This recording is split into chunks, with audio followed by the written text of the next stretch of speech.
इतिहास रचला याने काही खास दिलं हो याने इतिहास रचला याने काही खास दिलं हो याने मर्यादा नाही वचने रे विश्वास जपला याने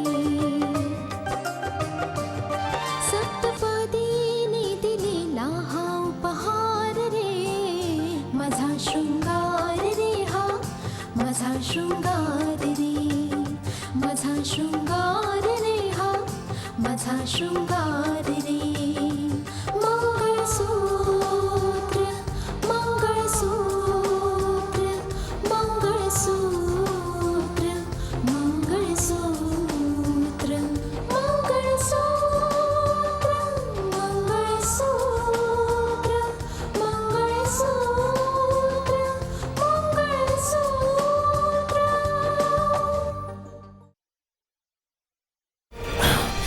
मी इथे मानसला अडकवायला आलो होतो, पण असं दिसतंय मी स्वतःच अडकलोय.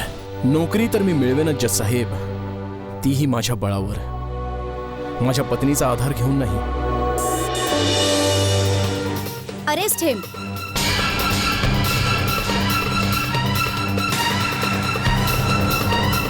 स्वतः मानस कसल्याही प्रकारची तडजोड करू इच्छित नव्हता. ओ, पण तू तर अगदी सहज सांगितलंस की मानस कृष्णनला भेटायला गेला होता. तुम्ही काय वाटेल ते करा हो, पण आपण यातून सही सलामत सुटणार बघा. बस तू लवकरात लवकर याचा विचार कर की ऋतिकाला आपल्या मार्गातून हटवण्यासाठी काय नामी युक्ती आपण करू शकतो.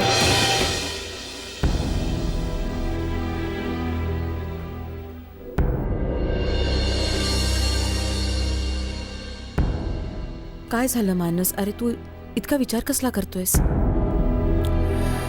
होय रितिका, थोडा विचारात तर आहेच मी. खूप विचित्र गोष्ट आहे रितिका. मी नोकरी मागायला गेलो होतो माझ्या क्षमतेच्या बळावर, पण मला नोकरी दिली जात होती फक्त यासाठी की केवळ मी तुझा पती आहे, या जिल्ह्याच्या कलेक्टरचा पती आहे म्हणून, फक्त यासाठी. मानस, हे बघ, फायदा उचलणारे लोक तर फायदा उचलणारच ना.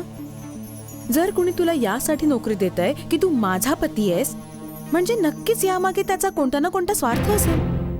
You are right. तुझं म्हणणं बरोबर आहे. बरोबर असंच थोडंसं घडलं बघ. त्या ऑफिसमध्ये माझी भेट कृष्णन घाणेकरशी झाली होती, जो मला त्याच्यावरची केस बंद करण्याच्या बदल्यामध्ये नोकरी देऊ करत होता. कृष्णा घाणेकर. काय? या रितिका, पण मी त्याची नोकरीची ऑफर उडवून लावली. हे बघ, मला तुझा स्वाभिमान राखायचा होता. मला माहिती मानस, आपण पती पत्नी आहोत. शिवाय या नात्याने एकमेकांचा स्वाभिमान राखला जाणं खूप आवश्यक आहे मानस. आणि केवळ याचसाठी मी तुला असं नाही सांगितलं की मी नोकरी करते तर तुला नोकरी करण्याची मुळीच गरज नाहीये. मला हे चांगलं माहितीये की जर मी असं केलं असतं तर तुझा स्वाभिमान खूप दुखावला गेला असता. हे बघ, तुला जे करावंसं वाटतंय ना मानस, ते तू कर. या रितिका, मला योग्य वाटेल ना, मी केवळ तेच करणार. आणि मुळात सत्य हे आहे की इथे या घरामध्ये घर जावई म्हणून राहणं I don't like it Ritika. चांगलं नाहीये हे. तुला काय म्हणायचंय ते मला समजतंय मानस. कोणतीही गोष्ट मनाला पटत नसताना मुळीच करायची नसते. जिथे राहणं आवडत नसेल तिथे नाही राहायचं. मला समजतंय तुला काय म्हणायचंय ते. हे बघ, माझी गोष्ट वेगळी आहे. मी तुझी पत्नी आहे. तुझ्या प्रत्येक गोष्टीमध्ये साथ देणं माझा धर्म आहे, कर्तव्य आहे माझं. तरीही तू अशा रीतीने या घरामध्ये घर जावई बनून राहावं हे मला पण नाही आवडणार. ऑल राईट, मग ठरलं तर आपण जिथे कुठे राहू आपल्या आत्मसन्मानासह राहू. जिथे आपल्या सन्मानाला धक्का बसेल आपण तिथे नाही राहायचं. मी डॅडशी पण बोलेन रितिका, खूप लवकरच बोलेन मी त्यांच्याशी. फक्त वाट बघतोय नोकरी लागण्याची. हे बघ, माझी इच्छा आहे की जेव्हा मी त्यांच्याशी जाऊन बोलेन तेव्हा त्यांना वाटता कामा नये की मी हतबल झालो. उलट त्यांना असं वाटायला हवं की मी माझा मुलगा असण्याचं कर्तव्य निभावायला आलो. हे बघ, जर त्यांनी माझं म्हणणं मान्य केलं देन इट्स फाईन. जर नाही मान्य केलं तर आपण मग दुसरा विचार करूया. हे बघ, प्रथम तू सगळ्यात चिंता करणं सोडून दे. ठीक होईल, अगदी सगळं काही ठीक होईल. तू सकाळपासून काही खाल्लंयस का? नाही खाल्लंयस ना? मी तुझ्यासाठी खायला घेऊन येते. हं?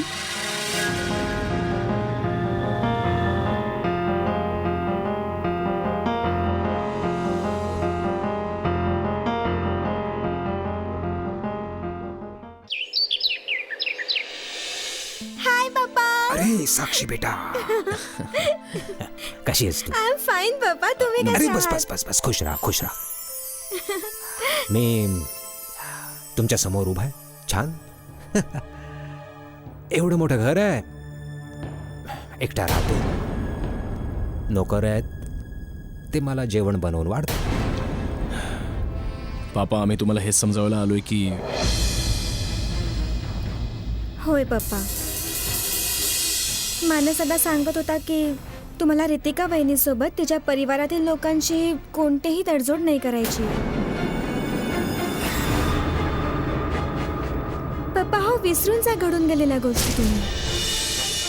आफ्टर ऑल असले प्रसंग विसरून जाऊनच तडजोड केली जाऊ शकते ना. मी मरण्यापूर्वी जगणं नाही सोडू शकत. शिवाय ना माझ्या स्वाभिमानाशी कोणतीही तडजोड करू शकत मी. पण पप्पा, हो रितिका वहिनीची चूक काय आहे?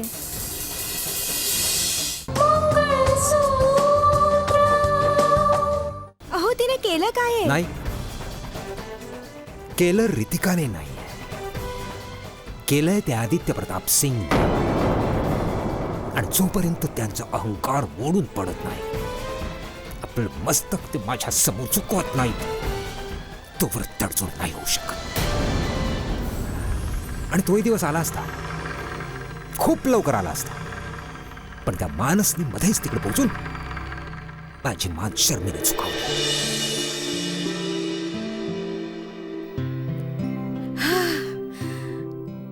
चहा चहा पिऊ ग सावकाश, आधी जवळ तर घेऊ दे. काय करतोय? मी तेच करतोय जे करायला हवं. एक गोष्ट सांगू रितिका, खूपच सुंदर दिसतेस. Really looking so beautiful. काय? हा तुझा दृष्टिकोन झाला साहेब. आता बघ, तुला तर मी नेहमीच सुंदर दिसते. आजचा न्यूजपेपर वाचलास का? का बरं? काय लिहिलं पेपरमध्ये? त्यामध्ये असं लिहिलंय की कलेक्टर मॅडम जी आहे ना, खूप खतरनाक आहे. ओ, ठरवून मागे लागली ना गुणाच्या की मग पाठ नाही सोडत. मग माझ्या मागे पण लागा मॅडम. मला पण बघू दे, ज्याच्या मागे हात धुवून लागतेस त्याची काय अवस्था होते. लाग ना मागे, ये ना. सोड माझा हात. अच्छा, मानस ऑल तू पण राईट. ना. Okay Ritika, on a serious note, really seriously, मला एक विचारायचंय तुला की जर तुझ्या सोबत कुणाला बाहेर जायचं असेल तर तो काय करेल? म्हणजे काय, कुठे बाहेर नाही जायचं? म्हणजे जर कुणालाही, म्हणजे ओके, मला तुमच्या सोबत हातामध्ये हात घेऊन कुठे बाहेर जावंसं वाटलं, समुद्र किनारी, तुझ्यासोबत गोळा खावासा वाटला, आईस्क्रीम खावंसं वाटलं, हा, तर मग काय करायला हवं मी? मी तुला माहितीये प्रॉब्लेम हा आहे की लोक ओळख. आय नो, मला समजलंय सर्व. कावेरी त्याकडून तुझ्यासोबत क्लिनिकमध्ये गेल्या होत्या त्यावेळी काय गोंधळ माचला होता सर्व समजलंय त्यांच्याकडून. घाबरून गेल्या बिचाऱ्या. म्हणजे आत्याने तुला सगळं सांगून टाकलं? सर्व सांगून टाकलं. म्हणूनच विचारतोय की रोमांस कसा होणार आहे. हो, हा प्रॉब्लेम आहे खरा. चला, म्हणजे जर रोमांस करावासा वाटला तर बस इथेच घरात 4 भिंतीच्या आडच करावं लागेल. नाही नाही, मुळीच नाही. मग मला सांग कुठे जायचंय, आपण सोबतच जाऊ. व्हॉट? पण एक छोटीशी विनंती आहे. काय? गार्ड्स पण सोबत येतील. हा, लवली, वंडरफुल. याचा अर्थ जेव्हा आपण घराबाहेर निघू तेव्हा गार्ड्स आपल्या सोबत असतील. आपण बीच वा गार्डन जिथे कुठे जाऊ, आपल्या आधी तिथे पोलीस उभे असतील तुझ्या सिक्युरिटीसाठी. मग त्यांना बघून तू पण एका कलेक्टर सारखी ताठा दाखवशील. मग हा माणूस तुझ्या खांद्यावर हात कसा टाकणार, तुझ्या या केसांशी कसा खेळणार, रोमांस कसा करणार? तेव्हा मग उरलं काय रोमांस करण्यासाठी? तर हे घरच आहे, बस इथेच रोमांस करा काय तो. मग ठीक आहे, घर तर घरच, अरे इथेच करूया रोमांस. Come on, Ritika. सोड. Come on, come on, come on, come on, come on, come on. सोड ना. मला ऑफिसला जायचंय Come on, रे. उशीर Ritika. होतोय. सोड. दीदी, नो. अरे रोहित, तुम्ही आत येण्यापूर्वी ऍटलिस्ट दरवाजा नॉक करायचा होता. सॉरी जीजू, ऍक्च्युली दीदीला बोलवायला पाठवलं मला? त्याने. हो. मी येते जाऊन मानस. ओके पापा प्लीज, चूक मानस दादाची नाहीये, शिवाय ना कोणी दुसऱ्याची देखील. म्हणजे परिस्थितीच कधी अशी होते की म्हणूनच तर म्हटलं जातं की कितीही कठीण परिस्थिती ओढवू दे, बोलण्यासाठी तोंड उघडण्यापूर्वी हजारदा विचार करायला हवा. तो ती म्हण ऐकली असेल की कितीही कठीण परिस्थिती ओढवू दे, नेहमी माणसाने बोलण्यापूर्वी विचार करायला हवा. हे बघ, मी आदित्य प्रताप सिंगचे शब्द आयुष्यभर विसरू शकत नाही. आता उरला प्रश्न मानसचा. मानस आपलं आयुष्य जगतोय, मी माझं आयुष्य जगतोय. असो, जाऊ द्या, तुम्ही तुमच्याबद्दल सांगा. पापा खरं तर आम्ही तुम्हाला हे सांगायला आलोय की मी पुन्हा ड्युटी जॉईन करतोय. मला कच्छमध्ये पोस्टिंग मिळाली आहे. खूपच छान आहे. देशाची सेवा करत होतास, यापुढे सुद्धा देशाची सेवा करशील. आपल्या हिमतीवर एखाद्याला खूप काही साध्य करता येतं, कारण अशा वेळी स्वतःचा सन्मान, स्वतःचा स्वाभिमान त्याच्यासोबत असतो. हो पापा, म्हणूनच मी पुन्हा ड्युटी जॉईन करतोय. बेटा, या साक्षीच्या बाबतीत काय विचार? पापा, साक्षीलाही माझ्या सोबत नेणार आहे मी. अरे, अशा अवस्थेमध्ये साक्षी सोबत कायम कोणीतरी असलं पाहिजे. कोण असणार आहे तिच्या मदतीला तिथे? मम्मींना पण हाच प्रश्न खूप भेडसावत होता पप्पा. पण तुम्ही चिंता करू नका, मला मुळीच प्रॉब्लेम नाही होणार. हो पापा, मी तुम्हाला खात्रीने सांगतो की साक्षीची पूर्ण जबाबदारी माझी. मी तुम्हाला वचन देतो.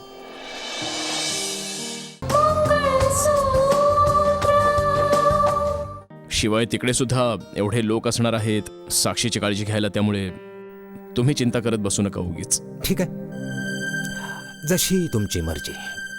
मी इथून गेल्यानंतर पण पप्पा सतत माझ्या मनाला इथलीच चिंता सतावत राहील. तेव्हा पप्पा, एकदा फक्त आम्ही बोलतोय त्यावर विचार करा. जर एका छोट्याशा तडजोडीमुळे दोन परिवार एकत्र होत असतील तर मग अशी तडजोड करायला हवी पप्पा. केली होती. मानसच्या सुखासाठी मी तडजोड केली होती. आता दरवेळी मीच तडजोड करू असं नाही होणार. यावेळी आदित्य प्रताप सिंगने तडजोड केली पाहिजे. एका मुलीचा बाप बनून माझ्या दरवाजावर आलं पाहिजे, बस.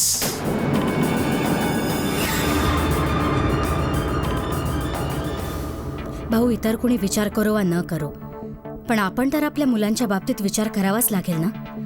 आपल्या परंपरा तर आपण निभावायलाच हव्यात. कावेरी, परंपरा मुळी असतातच निभावण्यासाठी.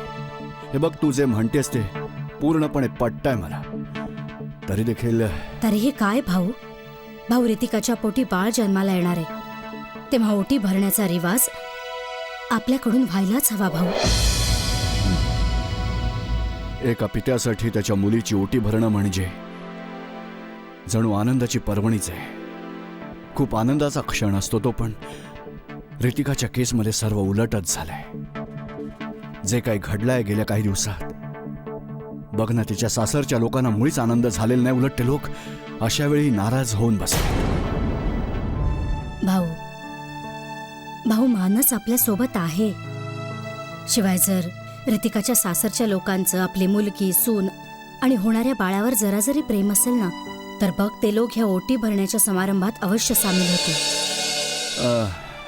ठीक आहे, जर तू ठरवलंच आहेस तर मग ओटी भरणी होईल, अवश्य होईल.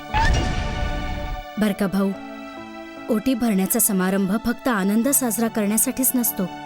तो मुळात यासाठी असतो की मोठे वडीलधारे नातेवाईक यावेत, होणाऱ्या बाळाला आशीर्वाद द्यावेत, शुभेच्छा द्याव्यात, ज्यामुळे ते बाळ खूप आनंदाने ह्या जगामध्ये प्रवेश करू शकेल.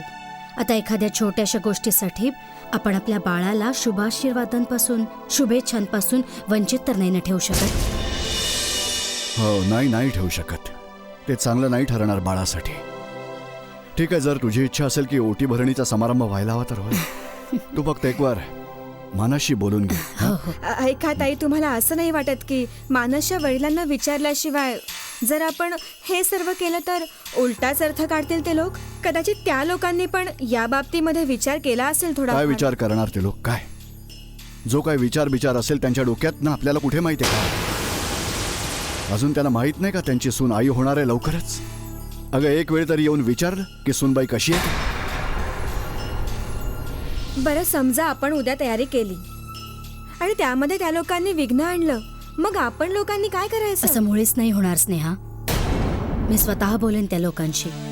शिवाय तसं पण मुलीची पहिली ओटी भरली जाते माहेरीच ना, मग त्याप्रमाणेच रितिकाची ओटी इथेच भरली जाईल, आपल्या घरामध्येच. ठीक आहे, तुम्ही जे काही सर्व केलं जातं ओटी भरणीत तुम्ही करायला पाहिजे. मला नाही माहित, तुम्ही सगळे लोक तयारी करा, तुम्ही दोघी मिळून. ठीक आहे?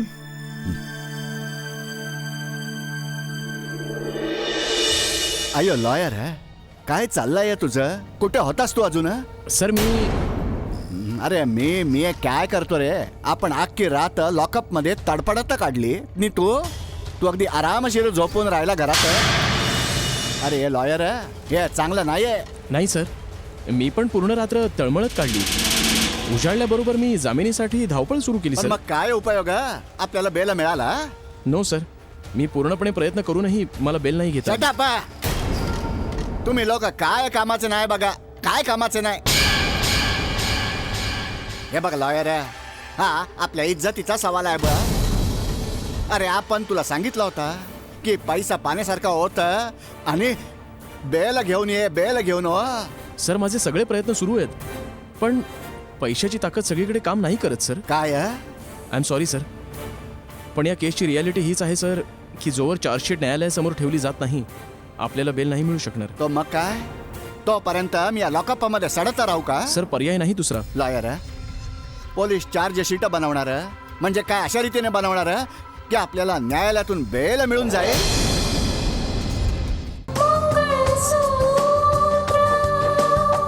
लॉयर, पोलीस चार्ज शीट बनवणार म्हणजे काय अशा रीतीने बनवणार की आपल्याला न्यायालयातून बेल मिळून जाईल? अरे आपल्याला फक्त हे सांग की जर त्यावेळी आपल्याला बेल नाही मिळाला तर मग? No sir. अरे लॉयर, तू मला नाही सोडवू शकत. तू जा आणि शहरातल्या मोठ्यात मोठ्या वकिलाला भेटतोय, तोच आपल्याला बेल मिळवून देऊ शकेल बघा. सर मी ऑलरेडी भेटलोय त्यांना, शहरातले सर्वात मोठे वकील मुनीर मीरचंदानींना. मी स्वतः त्यांच्याशी बोललो आणि ते तयार पण झालेत. शिवाय सर्वांना माहिती आहे की तो माणूस जी कुठली केस आपल्या हातामध्ये घेतो ना ती कधीच हरत नाही. हे ठीक आहे. आज सर्व बोलणी फायनल होऊन जातील. आपल्याला बिलकुल घाबरायचं कारण नाही, आपल्याला बेल मिळणार नक्कीच. अहो ते एवढे मोठे वकील आहेत की कुणीही त्यांच्यासमोर उभं राहण्याची हिंमत नाही करू शकत.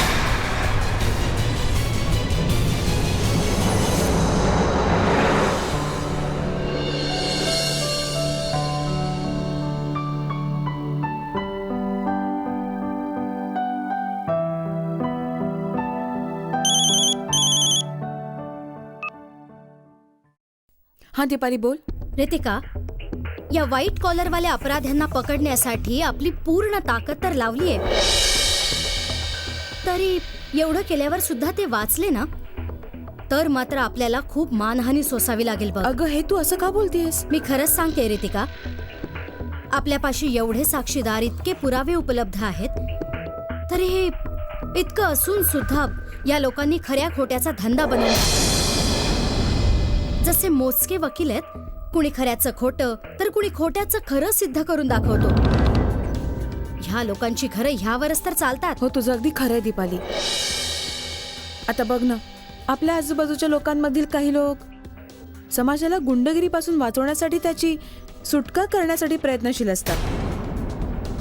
उलट दुसऱ्या बाजूला तुला असेही लोक दिसतील जे गुन्हेगारीला प्रोत्साहन देण्याचा प्रयत्न करतात, चोर गुन्हेगारांना मदत करण्याचा प्रयत्न करतात. त्यांच्याविषयीच तर बोलते मी.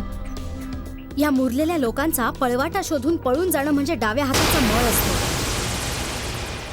पण आपण जेवढ्या डॉक्टर्स व या केसमध्ये गुंतलेल्या लोकांना अरेस्ट केलंय त्यामध्ये सर्वात भयंकर आहे तो कृष्णन. हे बघ, तो त्याचा जामीन मिळवल्याशिवाय मुळीच राहणार नाही. वाटेल ते करेल तो त्यासाठी. नाही दीपाली, असं मुळीच सुद्धा होता कामा नये. मुळात यामधील अगदी एका गुन्हेगाराला सुद्धा जर जामीन मिळाला ना, तर उरलेले सर्व गुन्हेगार पण निसटण्याची शक्यता वाढेल. प्रॉब्लेम तर आपला हाच आहे ना रितिका. आपल्याला फार तर कायद्याच्या गुन्हेगारांना अरेस्ट करून न्यायालयाच्या दरवाजापर्यंत नेऊन सोडता येतं. त्यानंतर न्यायालयाला आपण जामीन देण्यापासून थांबवू नाही हो, शकत. तुझं बरोबर आहे, 100% बरोबर. ना आपण न्यायालयाला थांबवू शकत, शिवाय ना आपण त्या लोकांना पण समजावू शकत जे लोक गुन्हेगारांना वाचवण्याचा प्रयत्न करतात, खऱ्याला खोटं पाडण्याचा प्रयत्न करतात.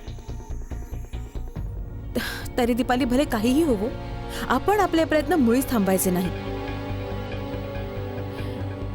हे बघ, आपण आपले साक्षीदार, आपले एव्हिडन्स इतके मजबूत करायला हवेत की कुणी कितीही प्रयत्न केले तरी खोटं पाडण्याचा प्रयत्न करू शकता कामा नये. अच्छा, तू एक काम कर, माझं या कृष्णनबरोबर तू त्याच्या सोबत असलेले जेवढे पण गुन्हेगार आहेत पाळत ठेव त्यांच्यावर. या लोकांची केस कोण लढतंय मला कळव. ठीक आहे, मी सांगते बघून. ठीक आहे, मी थोड्या वेळाने फोन करते.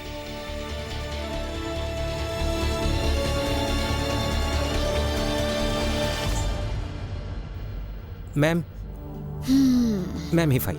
द्या, मी बोलावते मागवून. जसे मोजके वकील आहेत, कुणी खऱ्याचं खोटं तर कुणी खोट्याचं खरं सिद्ध करून दाखवतो.